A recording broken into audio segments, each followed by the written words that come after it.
मलाई के साह्रो पसिना उहाँ गएर रङ लाउने ठाउँ मात्रै हो खिच्ने कताबाट खिच्नु बा भन्नु त मलाई आइडिया कता उताबाट अनि कमला दिदी लगाइदिएको देखिँदैन नि त मिलाएर खिच्न क्रस खिच्ने यताबाट खिच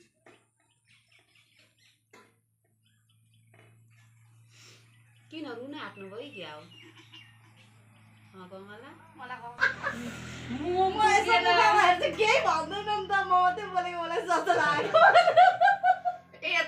भनिसकेपछि अनि यता भने जानका चाहिँ सँगसँगै भन्नु हुँदैन अनि त कहाँबाट आउँछ त अनि निरो आन्टीहरू पनि हाँस्दै हुनुहुन्थ्यो तर फेरि उमा आन्टीहरूकोमा चाहिँ कस्तो राम्रो देउसी भयो नि बाबा मम्मी अनि त्यहाँदेखि रमाइलो भनेको चाहिँ त भण्डारीको घरमा भयो बाबाले गर्दा हो नि त तिनीहरू उ भएको त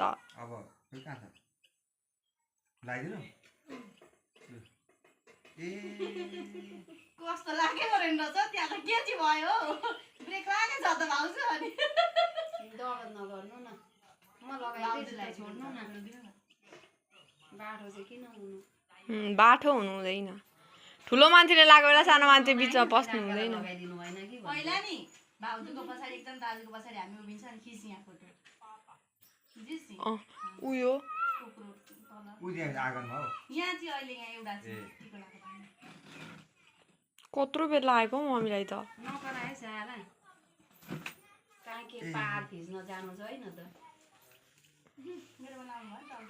कमलालाई म चाहिँ कमलालाई लगाइदिएको चाहिँ उसले पछाडिबाट मात्रै निकाल्यो अगाडिबाट पनि निकालेको छु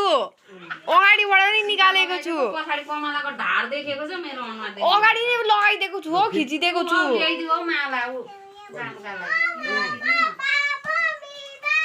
किन उभियो भाउजू यो बाँध्नु छोड्नु एकछिन बस्नु कमला दिदी ढाड देखाएर बस्नु भएको छ अलिकति छड्के बस्दा त हुन्थ्यो नि त